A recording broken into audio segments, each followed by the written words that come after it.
E agora, o mundo em que vivemos. Uma análise dos acontecimentos atuais à luz da Bíblia. Com o pastor Érico Rodolfo Bussinger.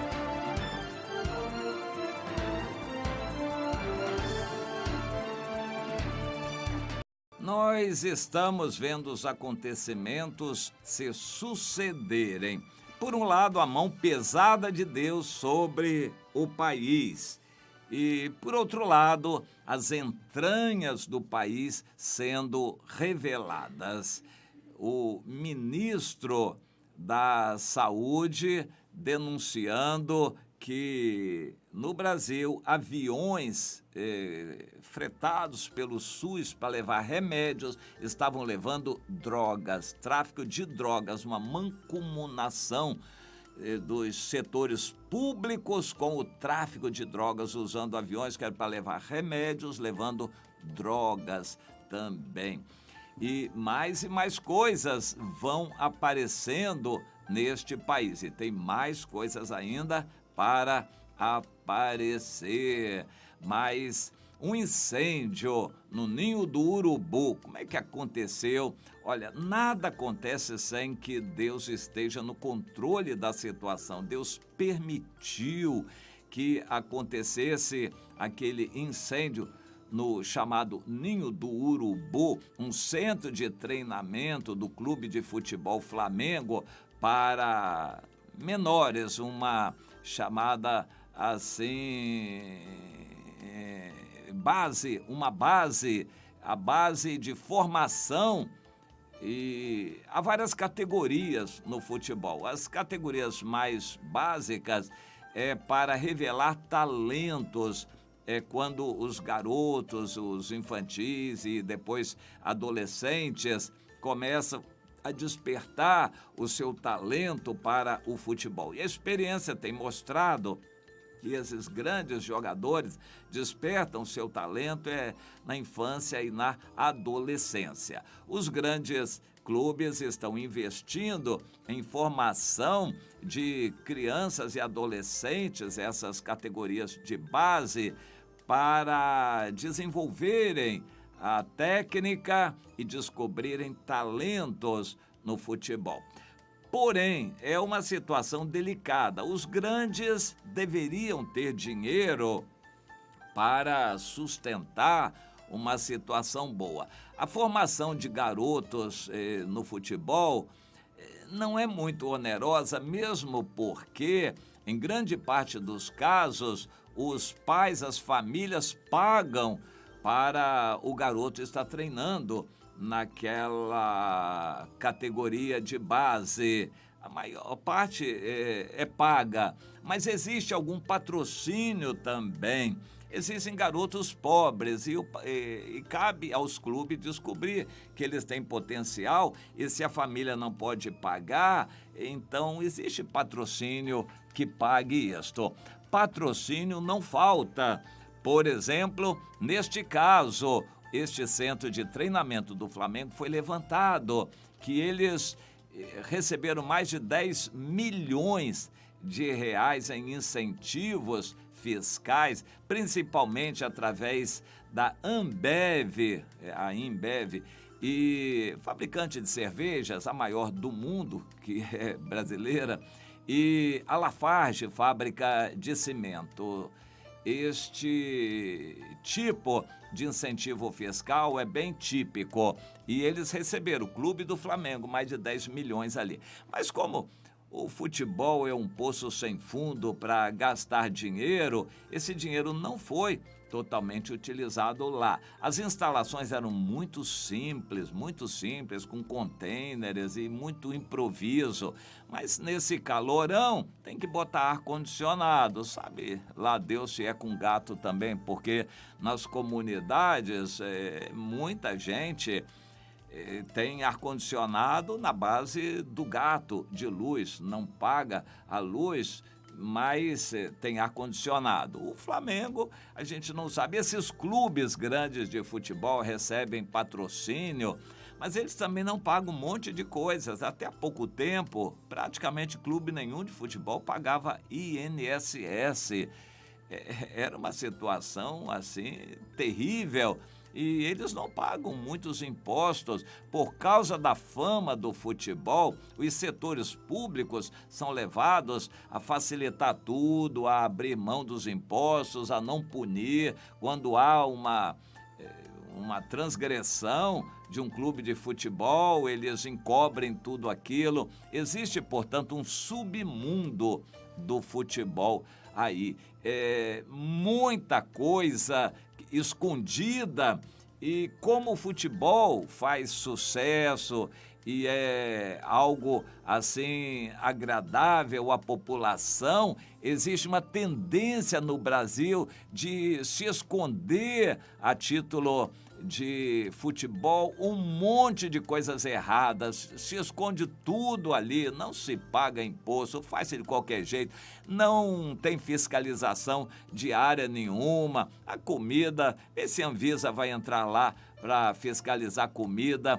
Então, garotos sofrem de certa forma, mas eles sofrem aquilo com muita disposição. Os que são mais pobres não têm vida melhor na sua casa, então eles aguentam aquilo ali, investindo na carreira, acreditando que é para o futuro que eles vão um dia chegar a ser grandes jogadores de futebol. Como o futebol virou um mercado muito grande e rola muito dinheiro nisso daí, muitos garotos estão sonhando com essa vida de grande jogador de futebol. A maioria fica desiludida, porque eles não estudam, ou pelo menos não estudam como deveriam estudar, eles não investem em outras áreas, porque o sonho deles é o futebol. Mas como o futebol é um grande funil, multidões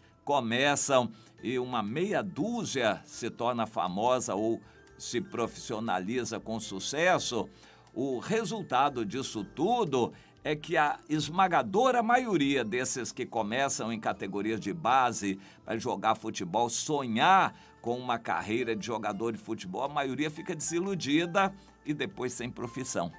Eles investiram tudo no futebol, ficaram desiludidos, não deu para eles se tornarem um grande jogador, eles acabam sendo pessoas largadas por aí a buscar qualquer emprego, subemprego, qualquer trabalho, porque eles não são capacitados, não são habilitados a profissão nenhuma, só para o futebol. Eles investiram tudo no futebol, mas o futebol sendo grande funil, eles não foram dos melhores, sobraram, então não tem mais futuro para eles. É uma fonte de desilusão da juventude. Os pais devem saber disto. Eu louvo a Deus porque eu também sonhava com esporte, eu gostava de atletismo e, por mim, eu estaria investindo mais naquilo. Eu não me esqueço, quando adolescente eu fui treinar num clube de futebol de salão, o técnico gostou muito de mim, eu jogava na defesa, ele me achou muito duro e tinha futuro, ele me quis, mas meus pais não deixaram. O treino era muito cedo, era longe de casa, seria uma operação terrível, meus pais não permitiram. Em outras ocasiões também eles agiram para não permitir. Hoje, olhando para trás, eu não reclamo não, eu agradeço a Deus o fato de eles terem tido consciência, entendimento e não me permitido ir muito longe. Um pouquinho de esporte para a saúde, para aprender, para disciplinar a atividade física do corpo, tudo isso é bom, é ótimo, mas a profissionalização do esporte, isso é perigoso. Então Deus quer nos alertar sobre isto. E quando Deus permite ver um incêndio desses que mata vários garotos, aquela consternação geral e é uma tristeza muito grande, as pessoas vão pensar, vão analisar, o garoto está confinado lá, não tem muito conforto, as instalações são simples, mas todos eles não reclamam, eles estão acreditando no futuro e investindo. Só que a maioria vai sair desiludida porque não vai ter futuro, é bom a gente estar pensando nisto. E o submundo do futebol inclui muita corrupção, esperteza, malícia de todo tipo. Esse dinheiro que foi angariado para isto não foi utilizado para aquilo. Muito pouco dinheiro foi utilizado naquelas instalações. A maior parte desse dinheiro foi para outras finalidades. E normalmente é assim. Esse mundo do futebol esconde muita corrupção, muita coisa errada. No Rio de Janeiro existe um homem que é muito conhecido, chamado Eurico Miranda, do Vasco da Gama. É um típico dirigente do futebol, um cartola, como se chama, e que exemplifica muito bem isso. Os cariocas sabem muito bem quem é Eurico Miranda. E assim, o mundo do futebol inclui um submundo muito grande de coisas erradas que Deus não pode apoiar. Alguém vai dizer, mas é proibido, é pecado um crente ir para o futebol? Não, não é.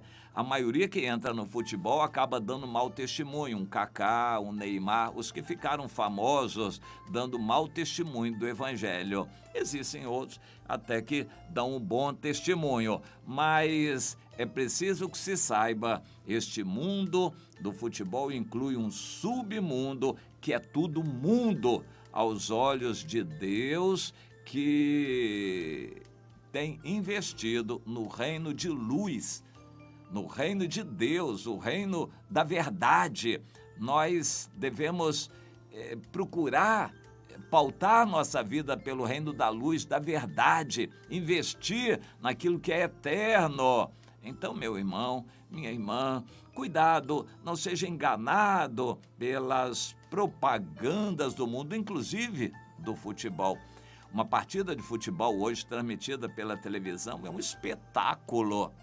Espetáculo. Fora o futebol, é um espetáculo para se assistir na televisão, que tenta muita gente. O cristão sabe que o que tenta, o que é mundo, e o que é mundo não tem nada de Deus. Vamos tomar cuidado com isso, meu irmão, para você não ser iludido, enganado pelas atrações e belezas do mundo que tentam desviar seu foco do evangelho, que é a verdadeira finalidade para a qual Deus chama você e tem chamado outros também.